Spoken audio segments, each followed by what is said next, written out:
দৈনিক আমাদের সম্পাদক মাহমুদুর রহমানকে কারাগারে পাঠানোর দায়ে আইন উপদেষ্টা ডক্টর আসিফ নজরুলকে পদত্যাগ করতে হবে। মাহমুদুর রহমানের বিরুদ্ধে যে অন্যায় হয়েছে তা একমাত্র সম্ভব হয়েছে ক্ষমতার অপব্যবহার ও অবৈধ হস্তক্ষেপের মাধ্যমে।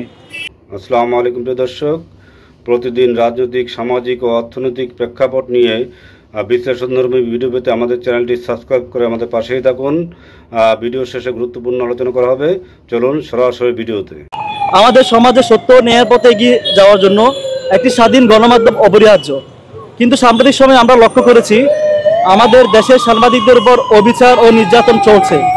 তাই আজ আমরা আমাদের ন্যায্য দাবিগুলো আপনাদের সামনে উপস্থাপন করছি।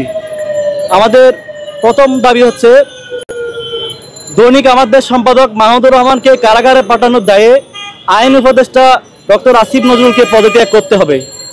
মাহমুদুর রহমানের বিরুদ্ধে যে অন্যায় হয়েছে তা একমাত্র সম্ভব হয়েছে ক্ষমতার অপব্যবহার ও অবৈধ হস্তক্ষেপের মাধ্যমে। এই ধরনের পদক্ষেপ আমাদের দেশে আইন ও বিচার ব্যবস্থার প্রতি আস্থা কমে যায়। তাই আসিফ নজরুলকে অন্যের দায়ভার নিয়ে পদত্যাগ করতে হবে।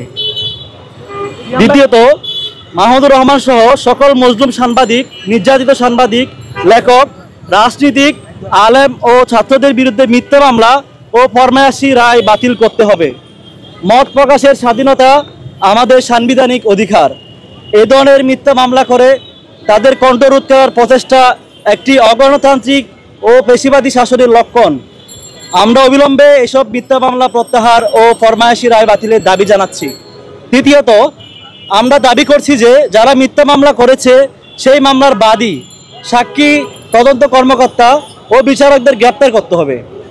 যারা নিজেদের ক্ষমতার অপব্যবহার করে মিথ্যা মামলা জাল বিস্তার করেছে তাদের বিচারে আওতায় আনতে হবে। তাদেরকে জবাবদিহিতার আওতায় আনা রাষ্ট্রের জন্য খুবই জরুরি বিষয়।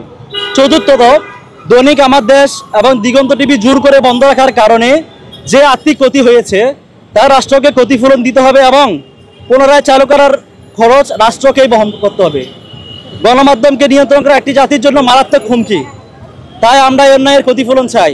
পঞ্চমত, আমরা দাবি করছি যে পেশিবাদী শাসনামলে যেসব সাংবাদিক নির্যাতিত হয়েছেন তাদের ক্ষতিপূরণ প্রদান করতে হবে।